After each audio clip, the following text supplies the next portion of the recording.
Greetings and welcome back, everyone. I hope you haven't been too singed by Fellfire. That's what happened to us. That's why we've been gone for a while. That's the story, and we're sticking to it. But we are back for a new episode of For Azeroth. I'm Garrett Weinzierl, and I am joined, as I always have been, by Jocelyn Moffett. Welcome back, Joss. Hello, hello. Now, this is where we try really hard not to randomly start talking about Game of Thrones, right? Because that's exactly when it's just been the two of us. That's what we have been doing for the last month when we haven't been doing a For Azeroth. Exactly. So, I mean, I'm going to try really, really hard, but we should mention, even though this isn't Embrace the Spoilers, today is going to be full of spoilers. Yes, but Warcraft spoilers. So if Warcraft spoilers, if you're but spoilers nonetheless. Yeah, if you're coming to this and you haven't played any 7.3 content, more importantly, haven't had any of it already spoiled by reading fan sites or using the internet images in any way, on shape, or Twitter. It's not even there. You don't even have to click things. It's just like shabam. Wow, spoiler. Yeah, before it was even up, a cinematic that we're going to talk about in great detail today showed up on my Twitter feed before the patch was even live. I'm just like, what is this? And I started watching. I'm like, nope, pause that. I want to see this in game. Well, they did show the first cinematic. Yeah, no, this was the second one. Oh, the second one. Yeah. Oh, brutal. Yeah, this was the really badass one. But yeah, so anyway, if you don't want any 7.3 spoilers, turn away now. More importantly, save this for later after you're fine with 7.3 spoilers. Definitely come back and listen. So anyways, run away, little girl. Run away. So yeah, 7.3 is here. Went live this past week. We got to finally take the fight to Argus, but let's just hit the brakes, rewind time just a little bit, and talk about something that happened in between when we last recorded and now, and that was Argus just showed up in the sky.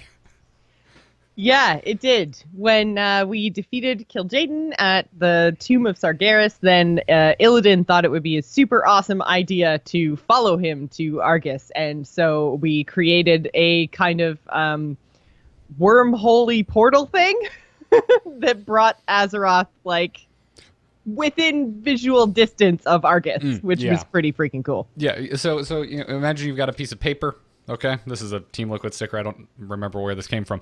You got a piece of paper. I'm gonna go with Team Liquid. So right over here on the right side, that's Azeroth. Over here on the left side, that's Argus. What Illidan did was he folded that piece of paper and brought those two planes right next to each other.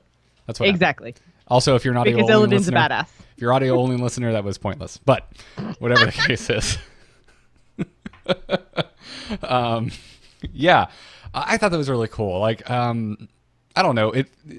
One of the little touches in World of Warcraft that always got me from very early on were these world events that would happen back in vanilla. You know, if someone downed a Nixia's head would show up outside of your capital city. I think that can still happen today, as a matter of fact. Yes. Or it was Blackrock Spire. Who's the dragon of Blackrock Spire? Neltharion? Is it Neltharion? It's Nefarian, isn't it? Neltharion. Can't remember. It's because one they is all sound the same. One is Deathwing, and the other is a similarly named dragon with similar colors. But that kind of thing, when something big happens, or back in Lich King, if you defeated the optional extra super hard boss in Ulduar, in Dalaran, the sky would go celestial, and they would announce that. Ronan would announce, because that happened so many times when I was in Northrend, because I was many expansions behind. So I'd be in Dalaran and people were going in and one-shotting this boss, and it was I'm trying to run around in my little, level 70 self. And it's Ronan's guess what? We did it! Guess what? We did it! Guess what? We did it! Okay, shut up, Ronan. All right, so it's kind of ruined later on when it's trivial and everyone's just trying to get their achievements every day or get some specific piece of loot to drop for who knows what. But those were always the things that very early on in World of Warcraft seemed really cool to me. And even in vanilla, when I never made it past level 40, never did a raid in my life, was never at the end game, it added this layer of story of making it feeling like a living, breathing world. I knew of all these raids because I heard stories about them. I heard people talking about it in trade chat, about whether it was they finally got it down or they brought in some rando and he was a jerk and he ninja looted the best loot. Whatever the case was, all of this was happening around me, and I found out about it through this kind of natural in-game event on top of a freaking carcass dragon head showing up in the capital. And there hasn't really been anything like that in Legion. That's true. The last kind of big world-changing event I can remember is the Veil of Eternal Blossoms in Pandaria when Garrosh, did the whole thing with the heart and it exploded and yeah. Yep, absolutely. And I believe you've mentioned on the show multiple times that you started playing right after that happened, so you didn't really get to spend any time in the Veil when it was pretty and untainted. Yeah, I had started playing before that. I started playing just before Pandaria came out, so I was kind of like getting my character to max level and just coming into the Veil like the day before that happened. And I was like, no, don't do it. Oh, it's ruined. Yeah, but I love these types of things, and Argus showing up in the sky was a good one. And I remember after downing Gul'dan and seeing what happens, thinking to myself, well, I got out and Argus isn't there. Well, it is there now, and I don't know. I just think that's cool. And I love thinking about people who haven't downed Gul'dan, who are just questing around and like, why is there a giant planet in the sky now? And I like that. For some reason, I really... I don't know if you can actually see it until you defeat Kil'jaeden. Because there are definitely people on our server who would have defeated it before we did because... Oh, yeah, it's Kil'jaeden, not Gul'dan. My bad. Yeah, it's Kil'jaeden. Yeah. But, I think that one... I don't think it's a world-altering event the way that the Veil was. I think it's individual. No, I'm pretty... Everyone can see it. Because everyone sees it now since the patch. Okay. Yeah, I was on like a level 12 rogue. Don't ask me why. I was just screwing around. I had installed a new hard drive on an old computer of ours, and I wanted to see how it would go. And for whatever reason, I felt like messing around on a level 12 rogue. And yes, my rogue could see it. So. Oh, okay. Yeah. I also twisted Katie's arm and got her playing again, and we're leveling up some old Alliance toons of ours. So. I was about to say nice, and then you said Alliance, and then I was like, not nice. You started Worgen. I don't want to hear it. I don't want to hear it. Your argument is invalid. That's true.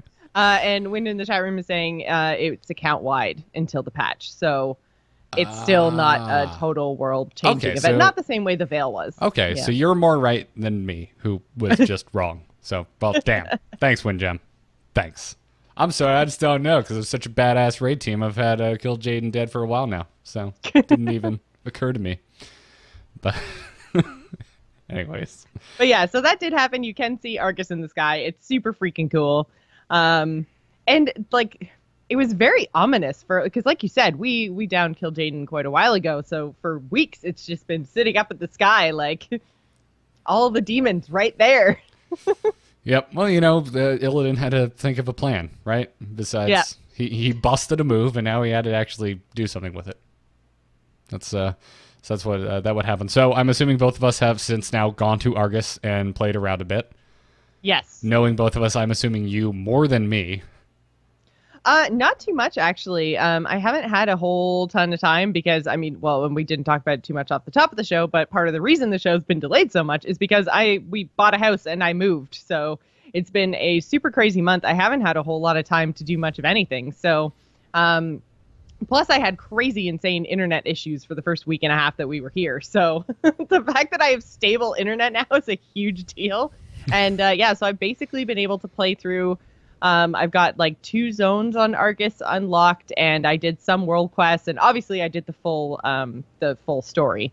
Saw the cinematic, all the rest of it, but I haven't actually played as much because I'm just trying to play catch up on everything else. That's all acceptable things. All very acceptable. I was like, I'm gonna get in there and I'm gonna start doing some world quests, but then the Destiny 2 beta got here and I was like, you know what, I saw the cinematics I came to see. I don't need to do world quest that bad. So I've made it up to the second cinematic where and then I got out of it and it's like the next quest I got is go to the zone, unlock world quest. And I'm like, nope, I'm good. I'm gonna go play a hunter in Destiny 2. That sounds like a good plan. But I did go and unlock world quests, and you can't fly on Argus, which I know this is probably a very unpopular opinion, but I kind of love that.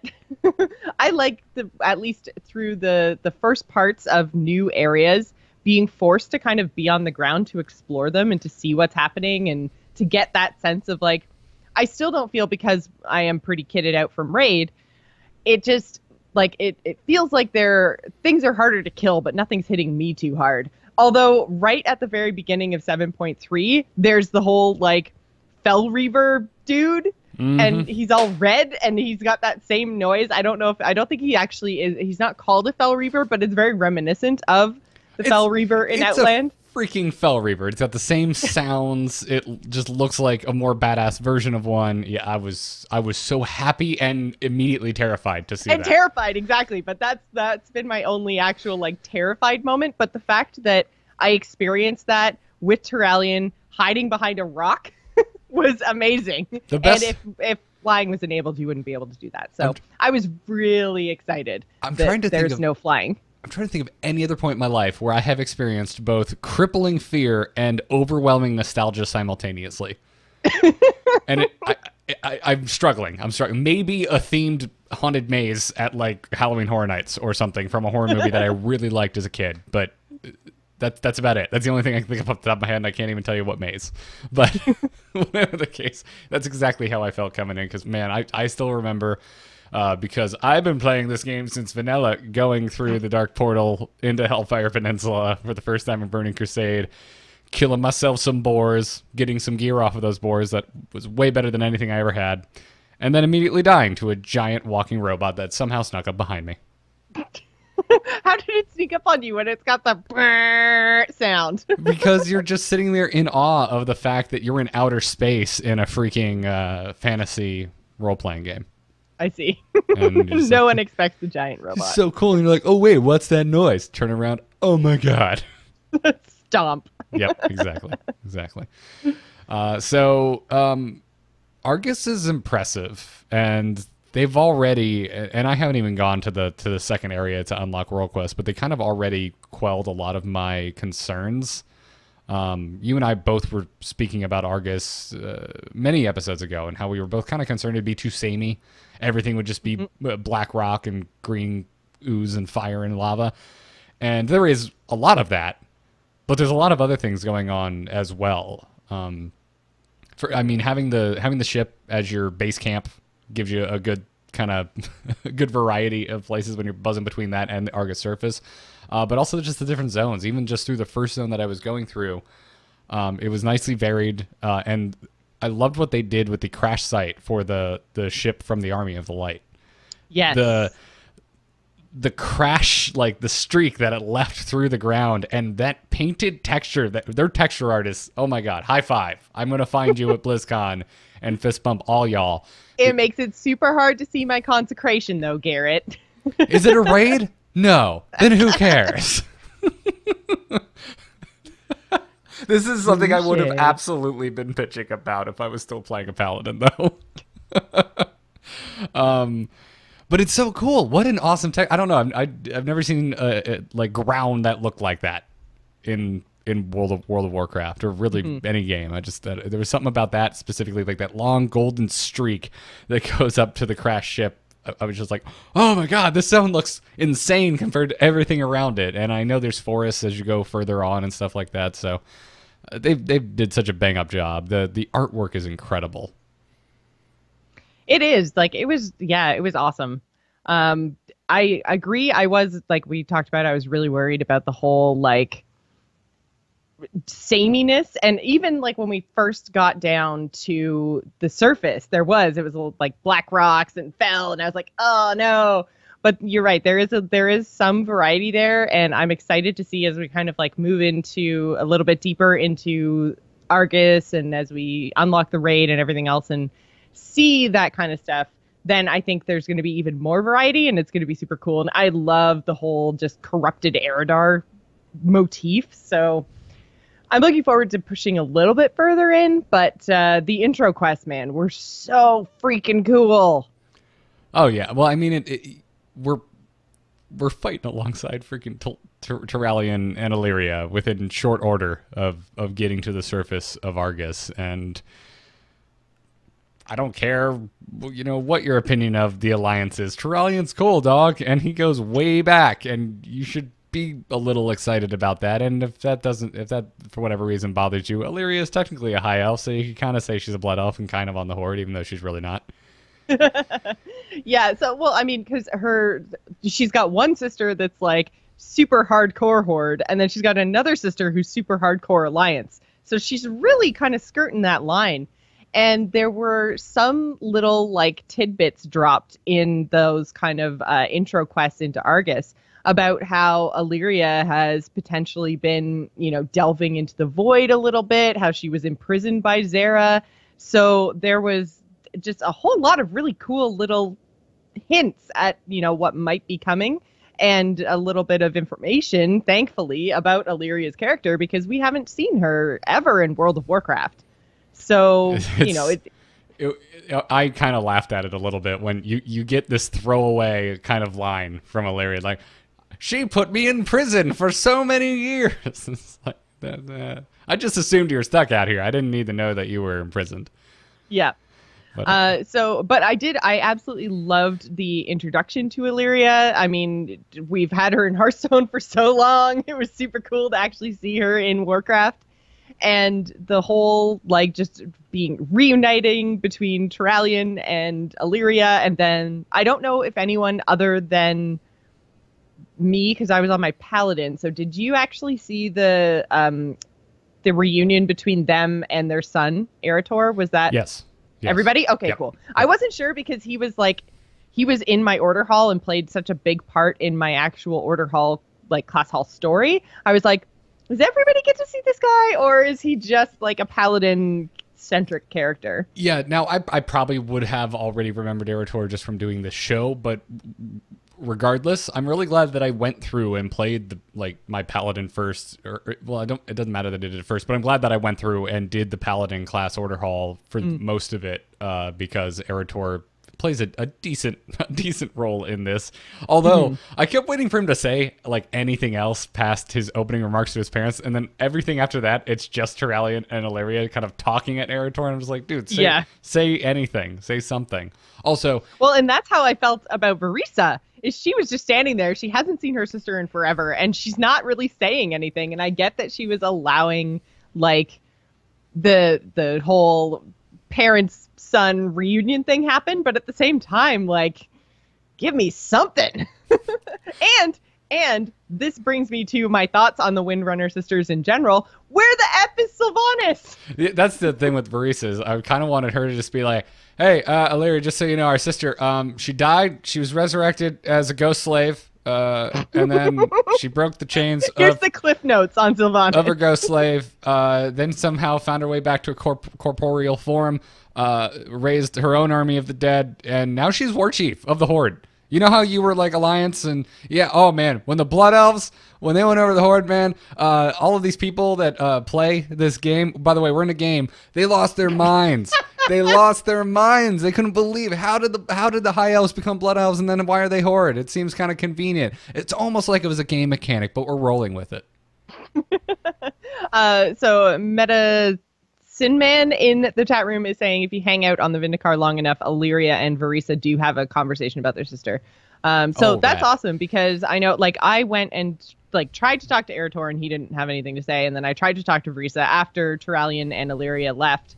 Verisa basically just said, like, I know eventually I'm going to have to talk to her about Sylvanas, but I don't know how to do that. So it's quite possible that I haven't done, because there's a couple of exclamation marks on my map that I haven't actually made it to yet. So there might still be some, like, I thought they were more quest hubby, but I guess maybe they're more story, because I really want to see the conversation between them. And I really want to know why Sylvanas didn't come with, like, where's Sylvanas? Where's Anduin? This is supposed to be Azeroth's forces on Argus, like, all hands on deck.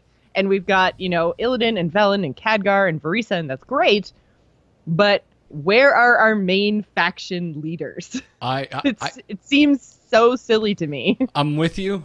And I think it comes to, like, it all comes back to, they started something and they haven't done anything else with it. At the very beginning of this expansion, they started with this Greymane versus Sylvanas thing of blaming the Horde for the death of Arian and the conflict that is now ensuing based on that, and then they've done nothing else with it. And the only thing I can assume, because it just makes no sense to me, is that they tried. I think maybe they sat down and tried to write, and they're like, guys, we're on this ship and it's going in 5 different directions narratively. We need to strip out some of the players and focus on what's actually happening here. And I don't know if that's actually the case. I have no clue. But if that is, I can understand that. I can see wanting to have a a focused narrative. Because before you got to that, we did just spend a bunch of time being like, oh, why aren't the Windrunner sisters having a big powwow? And it's like, I don't know. This is probably a better story. I know. I really want to see like the three of them together, especially after War Crimes, because there was a whole thing about Sylvanas in War Crimes and Verisa and how they were kind of conspiring together. And then in the end, Verisa says, basically, I can't forsake the alliance, and she makes her decision, and Sylvanas is all, hurt and sad, and I will never love again, and, I shouldn't have opened myself up to emotions, and, super hard dark lady now. And so because there was that whole interaction, now I want to see what Illyria, as it kind of almost seems like, Sylvanas is like the super dark one, Verisa's the super light one, and then it's like types of priests. Like, we've got our holy Verisa, our shadow Sylvanas, and our discipline Illyria right in the middle. And I kind of want to see the dynamic of the three of them. Because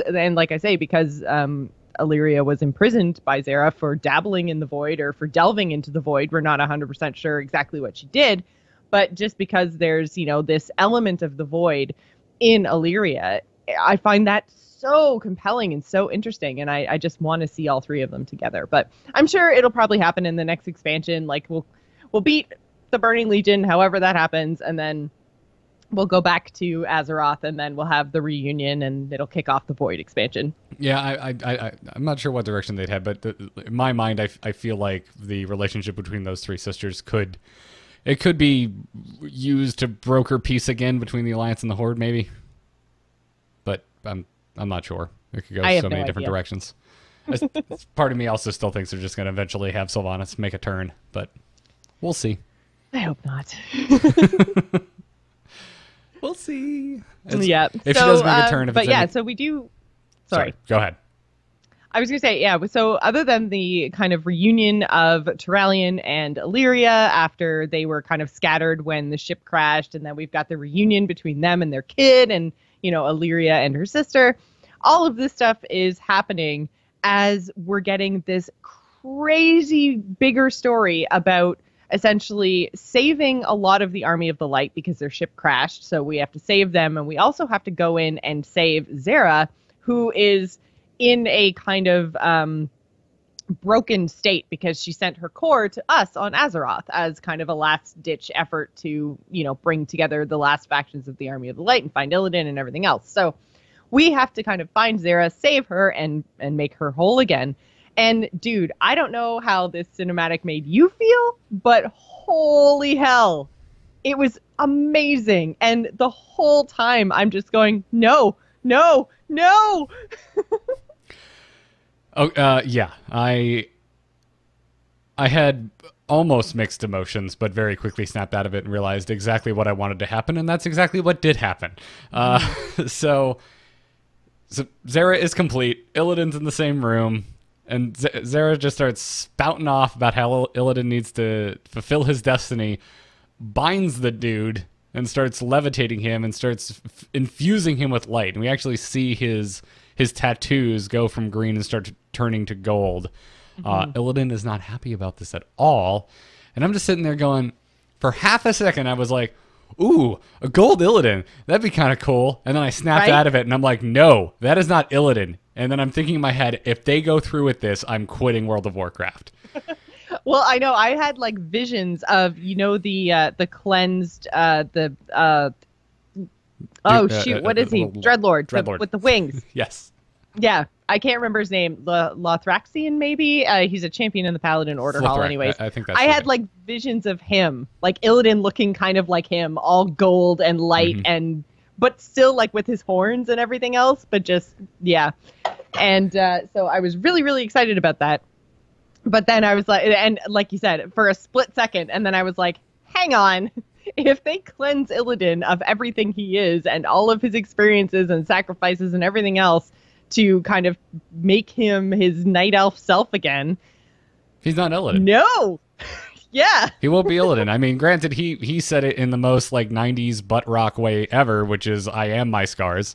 Right. Which sounds so emo. Yeah, man, that sounds like a Stained song, man. Just bad acoustics and even worse singing. But I'm like I said, it's on point. That's 100% on character. I was just watching this. I'm like, if this ends in any way other than Illidan killing a mother effing Naaru, I'm walking out. I'm walking out right now. Well, and that was the kind of crazy part is I thought that he might like break free, and then they would like, I don't know. I thought he would break free. I didn't expect him to actually kill the Naaru that we had just saved and who was leading the army of the light. Like that to me was just this like crazy story beat that I was not expecting. I had just a little like inclination because of the exposition by Illyria when she's like, you know, Xe'ra imprisoned me for dabbling, yada yada.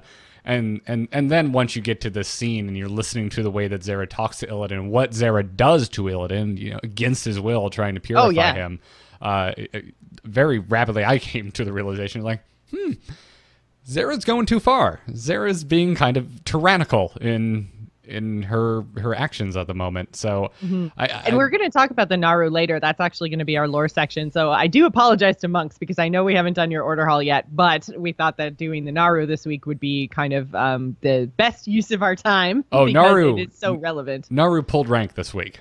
Yeah, it definitely did. So, but yeah, I mean, seeing the Naaru act like Xe'ra did was kind of unexpected because we haven't really seen too much. I mean, they are extreme in that they, you know, are the light fighting the void, but they're not really usually this, like you said, nail on the head, tyrannical, right? Like they're not usually like, you will do this and we have to do this and, you know, I am going to cleanse you.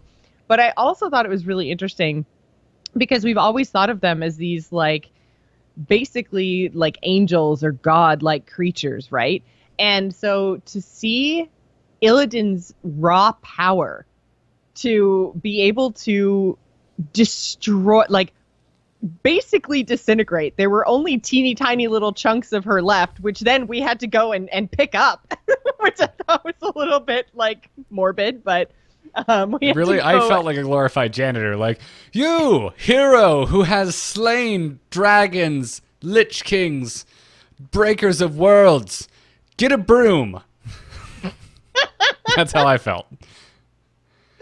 Well, and I kind of understood the whole idea. And I mean, we've got to get that whole, the Netherlight Crucible. We got to get that up and operational. And, you know, who else to preserve Xe'ra's, you know, form than the breaker of worlds and, you know, general of everything and awesome head of their order. Kind of makes sense.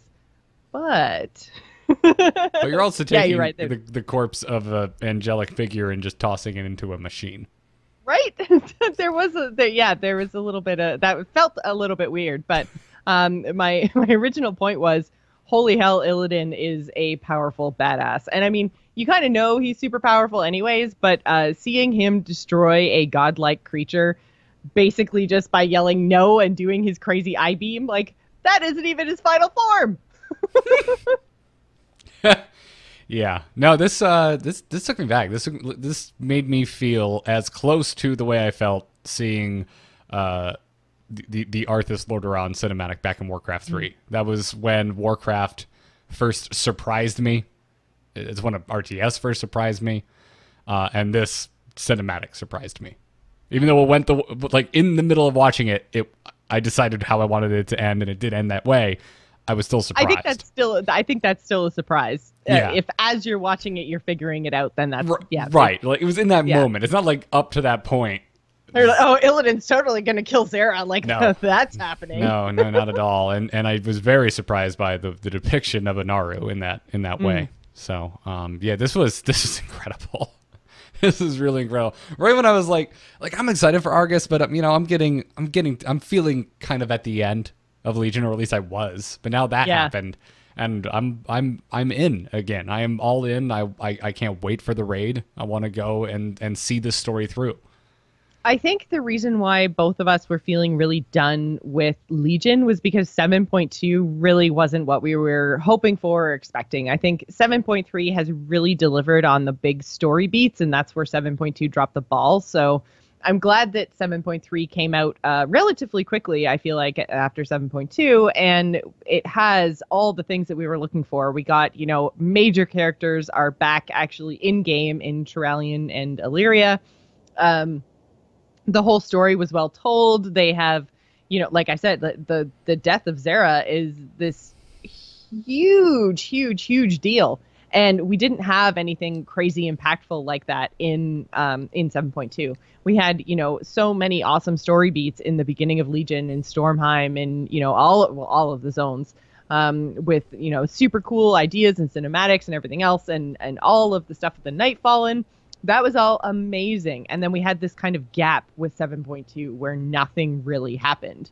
And I just went through it on one of my alts. And it's just like, I'm at the point now where it's like, find 5 treasure chests, kill 100 demons. And I'm like, ugh, like this is why 7.2 sucked so bad. Yeah. It's not my jam, but it's also an MMO. That it just comes with the territory. No, I know, but I mean, like, there was no story in those 12 weeks while we waited to open Tomb. Like, it was really, really blah. Whereas 7.3 so far has, like, a really big setup story at the front of it. So I think it's giving me more of what I want. So it's, like, reinvigorating me for Warcraft. Although I will say, like, seeing Xe'ra, and I wanted to talk to you about this because I know you played a Paladin as well, a whole lot longer and a whole lot more than I have. But just the whole idea of the way that Xe'ra was acting and, like, Turalyon's, I guess, just undying faith in not necessarily the light, but the Naaru specifically, it kind of made me feel icky about playing as a paladin and playing as a priest and, praying to the light. Well, so I was just curious about, like, how you felt as a paladin post this cinematic and seeing her act the way that she did. Or it act the way that... We'll talk about it later, but Naaru don't really have genders. I was thinking, boy, am I glad that I'm a Death Knight now, because the way I'm reading into this aligns more with a more, no, maybe nihilistic might be going too far, but a jaded viewpoint. But no, I think it's great. I think it's where the story is going. We even before this, the first cinematic, we have Illidan just picking on who's King Space Goat, Velen. We have Illidan just giving Velen a hell of a time. Just coming, your faith is your weakness. Yada yada yada. I'm covered in tattoos and a dick. But that's the point he's getting at, and I think that's the narrative they are trying to construct here. So I think the feeling that you are having, I believe, was the intended feeling, the intended outcome. This is something where this is a direction I think they're heading in Star Wars. As a matter of fact, I think that we are heading towards a discussion being had in the next movie where maybe the Jedi were not infallible. Maybe part of the bad things that happened in Star Wars was because the Jedi were a little too dogmatic in their viewpoints, and I think we're seeing a very similar thing happen in World of Warcraft right now with the Naaru and the Army of the Light, and I think that's a big reason Turalyon has been brought. This is the perfect time to reintroduce Turalyon if this is the story that you're going to tell, because you're going to have this battle between Turalyon and Illidan, even though they're together on the same side in a literal battle. Mm-hmm. Yep, and I mean, I don't know how much we're going to actually explore it in Legion, but I think that this is more along the lines of setting it up for the next expansion. I think that the next expansion is very much going to be Void-centric and possibly a battle between the light and the void. And it may not necessarily be just that the void is the evil, is the problem. I feel like they talked a whole lot, even in the Priest Order Hall campaign, there was a lot of hints about there was and I'm totally blanking on the name of the cult now, but there was basically a shadow cult who was saying, yeah, we started off as priests and then realized that you need balance between the light and the void, so we study the void.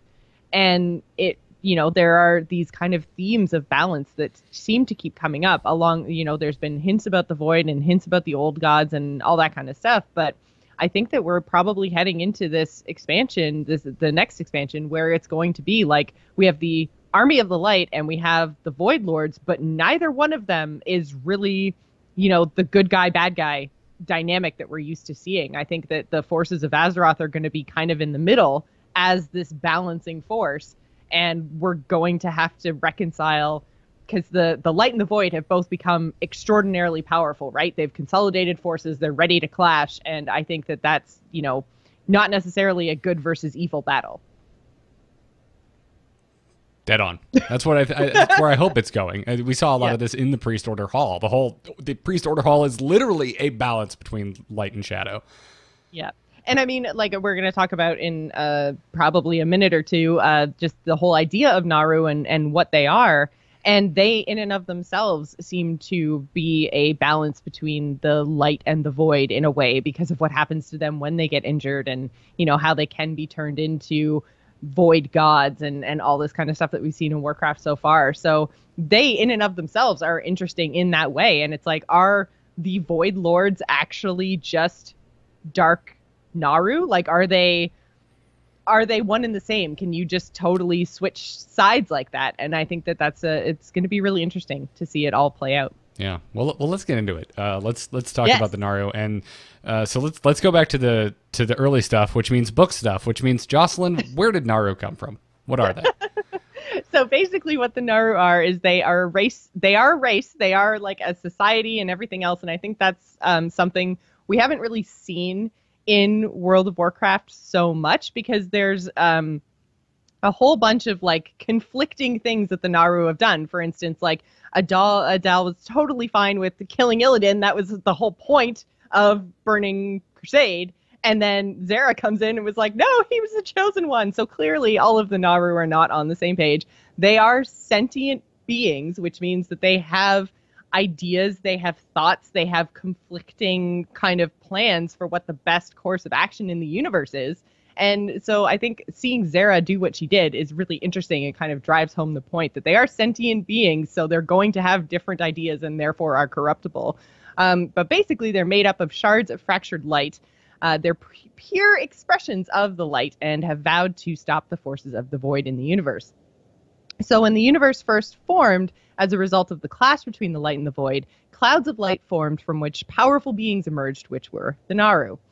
They saw limitless possibilities across the universe and vowed to use their mastery over holy magic to help nurture life and hope. Sounds great, right? But then they went a little bit fanatical. But there are Prime Naaru, who at first I thought there was like a Prime Naaru who was Xe'ra, and I was like, oh my god, now like the original Naaru is dead. But it turns out there's actually Prime Naaru are like the first Naaru who were forged during the ordering of the universe. So they're like the elders. There are many of them. Some of them actually show up on Argus and take the place of the spirit healers, which I thought was a really cool kind of touch there, that it's the Naaru now that are resurrecting us when we die. I have died on Argus already. Oh, I did too. I saw a star on my mini-map, and I'm like, I can kill all the stars and everything else this expansion. Let's go do it. And I just got smacked the F down. Yeah, you can't kill the stars, Garrett. You can't kill the stars. No, but then like 5 Alliance came in, and I was like, cool, tagged it, and then I just sat down and tapped out. Got credit for the kill. It was lovely. Oh, man, that's funny. So the Prime Naaru, forged during the ordering of the universe, were possibly actually created by Elune herself. There's an old cosmology book that Khadgar locates as part of the Light's Heart storyline at the beginning of Legion, and that's how he decides that we should use the Tear of Elune to actually try to unlock Light's Heart. So it's possible that they're actually kind of children of Elune in a way. But the Naaru first made contact with the races that we're familiar with when Sargeras came to the world of Argus and Velen prayed for help. The Naaru appeared to Velen in visions and offered to help him and other like-minded Eredar to escape from Argus. And so they did that in the Naaru ship, the Genedar. After being exiled from the world, the Eredar adopted the name of Draenei, which basically means exiled ones.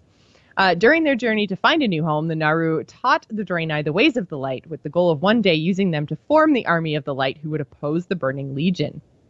The Draenei were very moved by the Naaru and their quest, and so vowed to uphold the Naaru's ideals and honor the light. So they actually, all Draenei have special healing powers as a result of honoring the Naaru and the light. So humans were actually contacted by the Naaru as well, but much later, but also again through visions. Priests were actually able to commune with the Naaru in the great dark beyond, and they introduced the holy light to their race for the first time. Mereldar was the first human priest. I've never actually heard this in game, so I don't know if I'm saying that right or not, but it was the first human priest to receive visions of holiness, protection, justice, retribution, and compassion.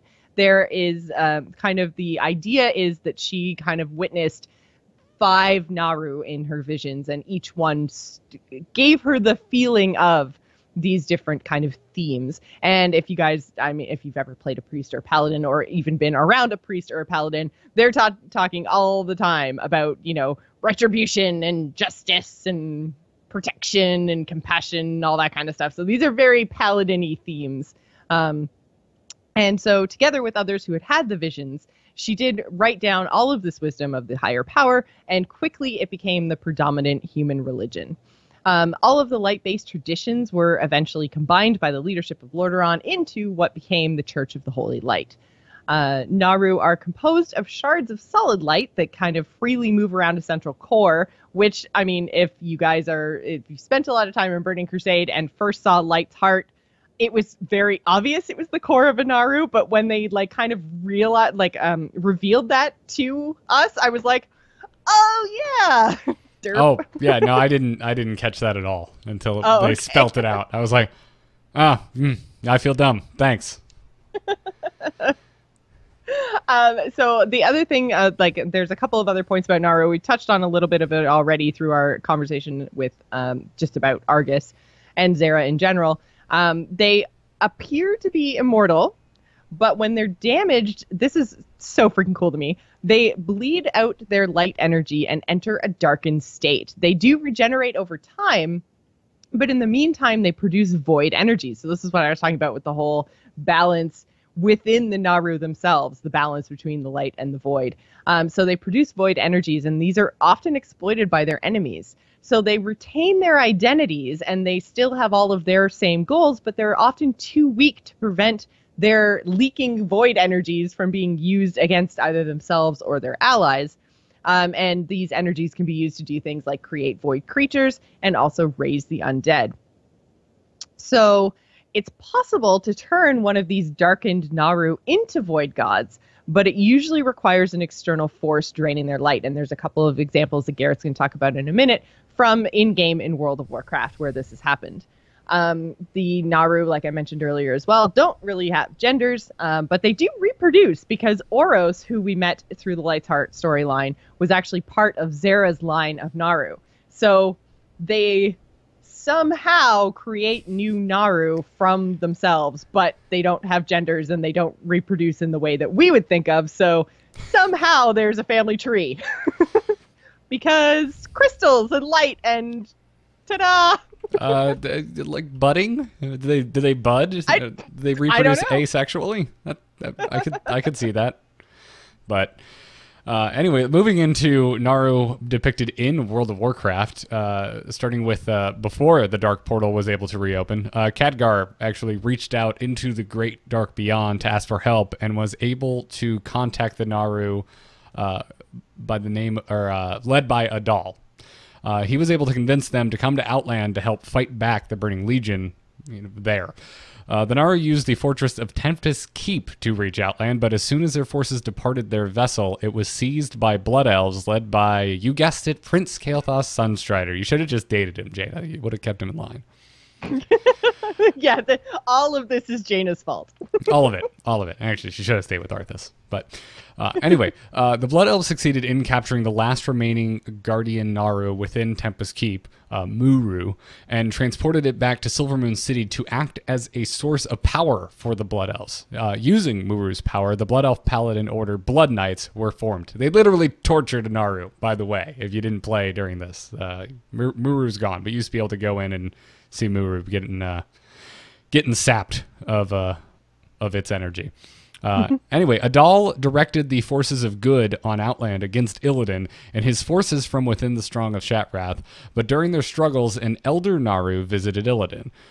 Before the siege on the Black Temple, an Elder Naaru granted Illidan a vision, showing him a possible future where he stood as one of the leaders of the Army of the Light, battling both the Burning Legion and the forces of the Void. Not technically in the game, but from the Illidan book, so kind of the in-between the game arc thing. When did the Illidan book come out? It came out between Draenor and Legion. Ah. It was like the precursor to Legion, where it told you the story of what actually happened from his perspective during Burning Crusade. Gotcha. So we would call that a retcon, and that's totally fine. Totally fine. The version of Illidan in the vision was calm, strong, and at peace, which caused the actual Illidan to question if he could trust the Naaru, which I love. Like, wait a minute. Wait, I'm happy? Total foreshadowing. Like, oh man, I don't know if I can trust you. This seems like a lie. But anyway, yeah. So he wasn't sure if he could trust the Naaru or if the vision even came from the Naaru at all. The Naaru also appeared in the alternate version of Draenor, one as Dark Star, the fallen Naaru Kara, who Velen sacrificed himself in order to purify. A version of Cure? I honestly don't know, Not dude. sure how to pronounce that one. Was also present on Draenor. Cho'Gall drained Cure of its power, transforming it into the void god Decimatus. But none of this matters because it's all Draenor alternate universe crap. So just throw all that out. It doesn't affect our timeline. Although it kind of should, but doesn't. I still don't understand Draenor. Why we went there. So the idea, why I say it's total alternate universe crap is because it's like, until Legion, we weren't even 100% sure if doing things like if Naaru could actually do this whole void god transformation thing, because we saw it in Draenor, or if you could actually cleanse a void Naaru or a darkened Naaru, because again, we saw it in Draenor. And because it's alternate, you don't actually know if that is the way things work in our actual timeline or in our actual universe. Turns out, at least the priests who were able to actually purify in our universe didn't have to sacrifice themselves. So, but again, it was alternate Velen, so nobody cares. Fair enough. So, getting to Legion, Light's Heart is sent to Azeroth by Turalyon when the Burning Legion invaded, which is unlocked by the Tears of Elune. It's the core of the Prime Naaru Xe'ra, who told us the story of Illidan and offered redemption to those who were responsible for his fall at the Black Temple. Priests at Netherlight Temple were able to cleanse the void god Soraka, returning it to its true form, the Naaru Sara, which is worth mentioning again because of the different rituals used and because the cleansing was successful. Both light and void were used in this cleansing, right? So it's interesting because it depends on which spec of priest that you're actually playing. So if you are a shadow priest, you essentially drain the void out. And if you are a holy priest, I think actually holy and discipline were very similar. I think discipline might have cleansed, and then holy priest I played a shadow, so I'm not 100% sure. And I think so, yeah, discipline I think cleansed, and then a holy priest reinfused it with light. So it's not like the actual cleansing of a Naaru where it hasn't actually been said what the way to do it is, because it depends on what spec you're playing as a priest. So okay. But there basically is a way to cleanse a Naaru. There might be multiple ways. Gotcha. Well, anyway, successfully cleansed. So, moving on. When the Azerothian forces successfully repelled the Legion from the Broken Shore, they continued to push forward to destroy the Burning Legion once and for all. And this led to an invasion of Argus, which we talked about at the beginning of the show, where the forces of Azeroth meet up with the Army of the Light. Xe'ra was then rescued on Xenadar, was made whole again as Light's heart was returned to her, but she was slain shortly after as she attempted to forcefully cleanse Illidan to return him to his original Night Elven form. There is one more Naaru present on Argus, Lura, who stayed behind to fend off the Burning Legion and allow Velen and his people to escape. She was captured and imprisoned, slowly turning into a darkened Naaru. And that's where we are now.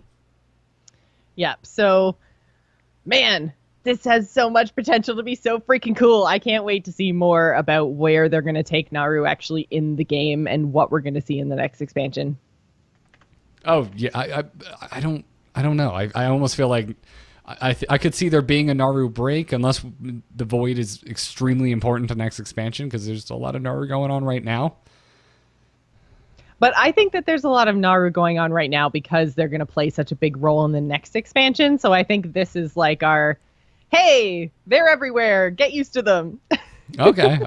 I just hope there's breathing room for some more Horde versus Alliance personality clashing, because we got so sidelined this expansion. Oh, I know. That is my dream as well. But I don't know. It also kind of feels like the story of Warcraft is almost like moving beyond that. But, I mean, it could be really cool if we get a Light versus Void expansion.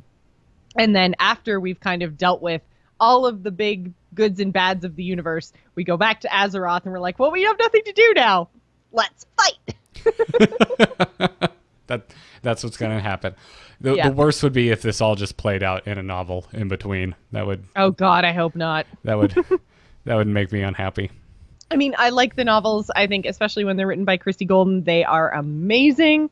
But I do like when, like I mentioned, just the difference between 7.2 and 7.3. I like when World of Warcraft, the game, tells me a story. So as much as they have to adhere to mechanics, I still don't want them to tell. Like, I was so sad that War Crimes wasn't somehow included, because there was so much cool stuff that happened in that novel. I would have loved to see it play out in game somehow, but I would too. Budgets are budgets, I guess. It was the same thing. It's the same thing with Tides of War. That's still to this day the only Warcraft book I've read in its entirety, and I really enjoyed it. And then we got the Theramore scenario in WoW, and it was mega lame. It was mega lame. So that kind of made me sad. So I don't know. Maybe it's okay that War Crimes didn't play out in the game, because it probably wouldn't have lived up to expectations. Well, yeah, that's true. It's like seeing a movie based on a book. You're just sitting there going, "Oh man, the book was so much better." Yeah, and I mean, like, the trial of Garrosh would have been kind of difficult to do unless it was kind of like, as you played through the trial, you could enter different scenarios based on like the evidence that was presented. That would have been kind of cool, and then you actually would have gotten to see Garrosh escape, and like that.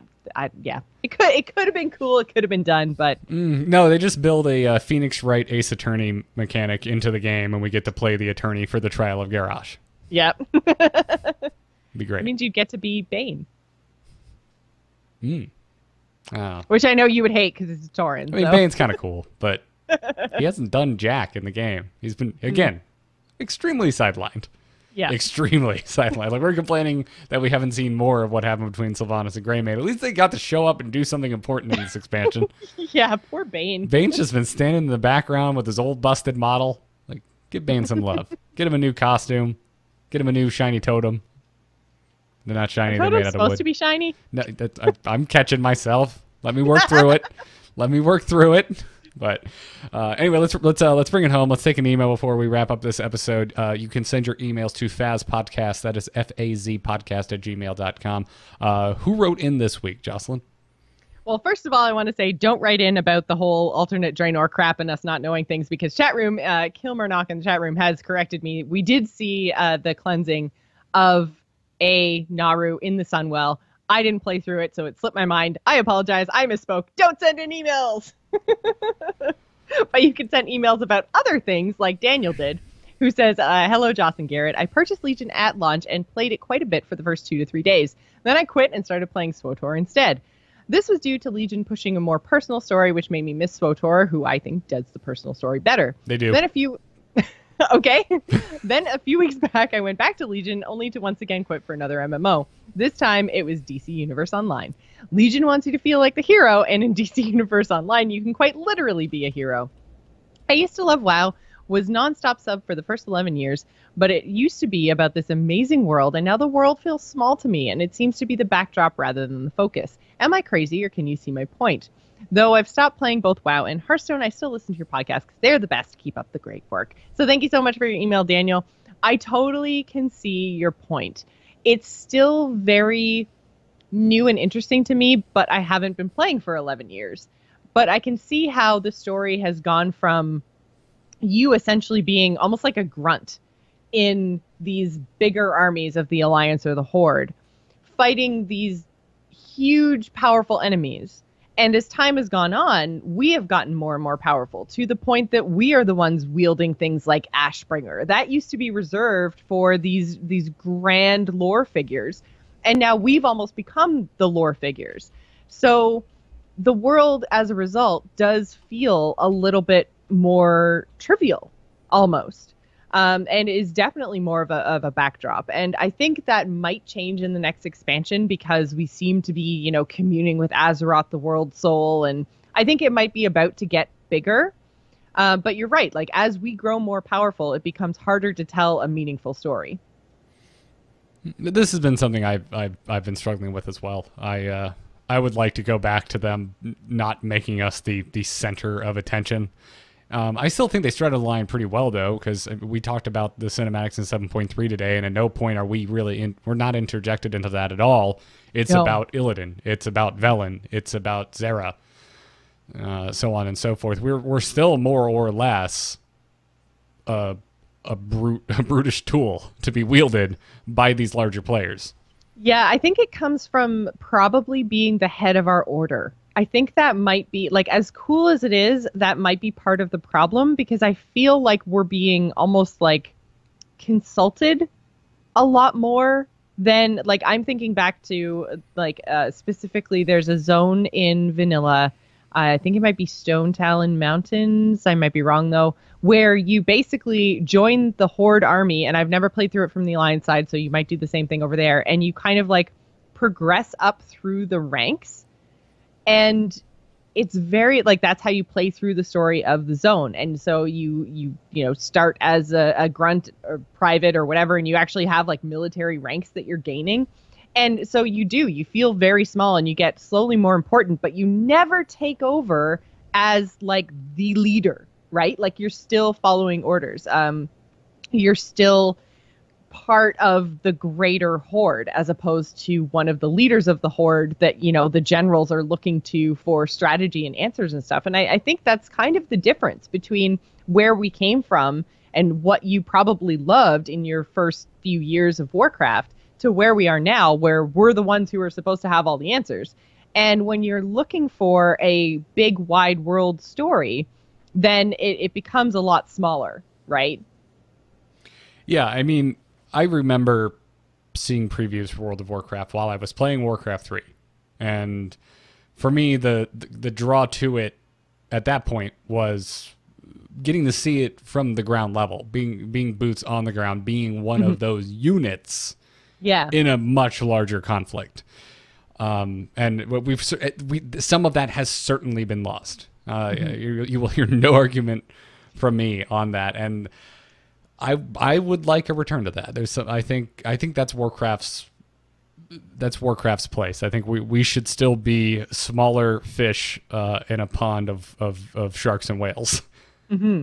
Well, because I love, like I mentioned, even with the Windrunner sisters, like, I want to see their interactions. I don't want to be, as a character, brought into their interactions. I want a story told to me that I am an observer of, as opposed to something that I'm right in the center of. Because, again, I think that it takes something away from the gravity and the importance of the story if you, as the player, are one of the big lore characters. I just don't really think that it works. And we might see a kind of return to that in the next expansion, if they do it properly, it's going to be however we lose or retire or whatever our artifact weapons. Whatever the lore is in game that deals with the reason why we would get rid of these super powerful weapons, I think is going to help us be, again, that smaller background grunt type character as opposed to the main. Like, I think as cool as artifact weapons are, I think that might have been their misstep. I know how it's going to happen.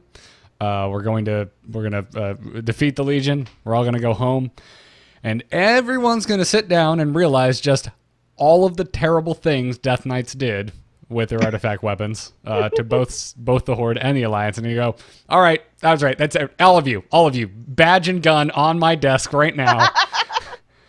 Clearly, you cannot handle it. We're not going to trust anyone with artifact weapons. This is just too much power for anyone to wield. You guys dug up our heroes and resurrected them. We're done. If you want to stay part of our armies, give it up. Give it up. Could be. You guys did some really shitty things. We did. Sorry. We can't be trusted. You're not sorry, though. You're Death Knight. I'm not sorry at all. It was awesome. Some of the cool stuff I've ever done in Warcraft. But yeah, no, I completely understand Daniel here. And the Old Republic, oh man, they do a narrative like none other because it's a BioWare narrative. And yeah, the new Mass Effect, mixed opinions on that. I haven't played it. I don't have my own opinion. I know there are mixed opinions about it. But the Old Republic, playing through that, you can play it like a single player game. And if you are playing with a friend, you get to play it like a co-op Mass Effect. And that's fantastic, I think. So I get it. I do think the Old Republic does a personal story better. DCUO, I forgot existed, so I can't speak to that. But I never played that one, so yeah, those specifically, that's just an aesthetic that doesn't call to me. Like if I want to go and be a superhero, I want to be Batman. I don't want to be like a B movie spinoff of Batman. I'd rather just go play Arkham Asylum. So I have played those games. They're excellent. They are. I still haven't picked up the third one. I probably should, because it's probably like $5 in a taco now at a bargain bin. Not even the taco. Not even the taco. Yeah, just $5. And then I'll go and buy myself a taco. Yep. But I think it's going to wrap it up for this episode. Glad to be back, everyone. It's probably still going to be a little inconsistent from here for a little bit while we wrap up and brace the spoilers and Jocelyn gets her home in order. But we're not gone. We're not going anywhere. It just it might be an every other week thing for a little while. But hope you enjoyed the episode. Joss, you do other things around the web. Where can folks find you? I do. You can find me on Twitter and Twitch. I'm at JossPlays, and you can also find links to everything I do over at jossplays.com. If you'd like my kind of spin on gaming, you can follow the Gamers In. We go live every Wednesday night at 8 p.m. Eastern on amove.tv. Or sorry, at twitch.tv/amovetv. Folks, I'm on Twitter at Garrett Art. Every podcast I do is at amove.tv. I'd recommend Embrace the Spoilers if you like Joss and I yapping, because we're talking about Game of Thrones, and soon we'll be talking about Indiana Jones and some of the last movies of summer 2017.